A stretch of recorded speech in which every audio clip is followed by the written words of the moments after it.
जैसा कि पहले भाग में आप सभी ने पढ़ा था, विहान की बात सुनते ही झिलमिल एक पल के लिए पूरी तरह चौंक जाती है। उसके चेहरे का रंग उड़ जाता है। विहान यह सब नोटिस कर लेता है। वह हल्की मुस्कान के साथ बोलता है, अरे मिली, क्या हुआ? तुम्हारा चेहरा इतना सफेद क्यों हो गया? मैं तो बस मजाक कर रहा था। यह कहकर वह हंस देता है और माहौल हल्का करने की कोशिश करता है। फिर एक बार फिर झिलमिल से पूछता है, लगता है तुम्हें थोड़ी स्ट्रॉन्ग ड्रिंक की जरूरत है। झिलमिल को उसकी बात पसंद नहीं आती। वह थोड़े गुस्से में बोलती है, मैं पहले ही कह चुकी हूँ, मैं ड्रिंक नहीं करती। विहान शरारती अंदाज में जवाब देता है, कभी कभी गम भुलाने के लिए पीना जरूरी होता है। झिलमिल तुरंत पलटकर बोलती है, ओ अच्छा, लेकिन मुझे ऐसा बिल्कुल नहीं लगता। अगर ड्रिंक से गम मिट जाते तो पूरी दुनिया नशे में डूबी होती। फिर वह आगे कहती है, और हाँ मिस्टर विहान, मेरी मानिए तो आप भी ये सब छोड़ दीजिए। सेहत के लिए बिल्कुल भी अच्छा नहीं है।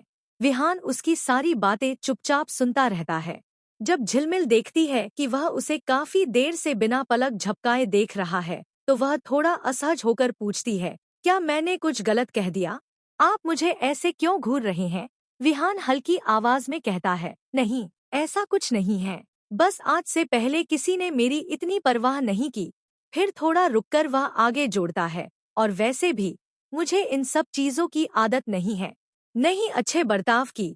विहान की ये बात सुनकर झिलमिल तुरंत बोल उठती है, क्यों, आपके घरवाले भी आपकी फिक्र नहीं करते?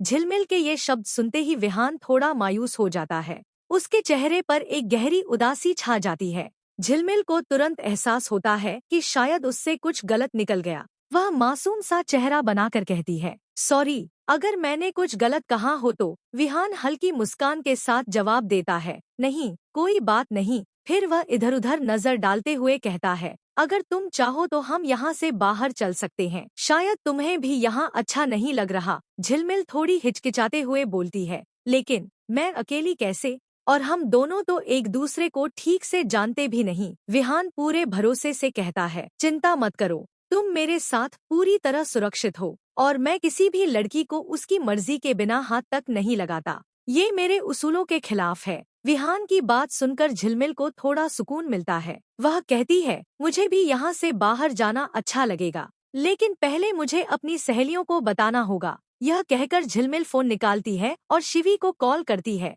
लेकिन उधर से कोई जवाब नहीं आता। वह विहान की तरफ देखकर हल्की मुस्कान देती है और फिर दूसरी तरफ मुंह करके वन्या को कॉल करती है, लेकिन इस बार भी कॉल रिसीव नहीं होती। झिलमिल थोड़ी परेशान होकर कहती है, मेरी दोनों दोस्त फोन नहीं उठा रही हैं, लगता है मुझे ही उन्हें ढूंढना होगा। विहान शांत स्वर में बोलता है, जैसी तुम्हारी मर्जी, अगर वो न मिले तो यहीं वापस आ जाना, मैं यहीं तुम्हारा इंतजार करूंगा, ओके?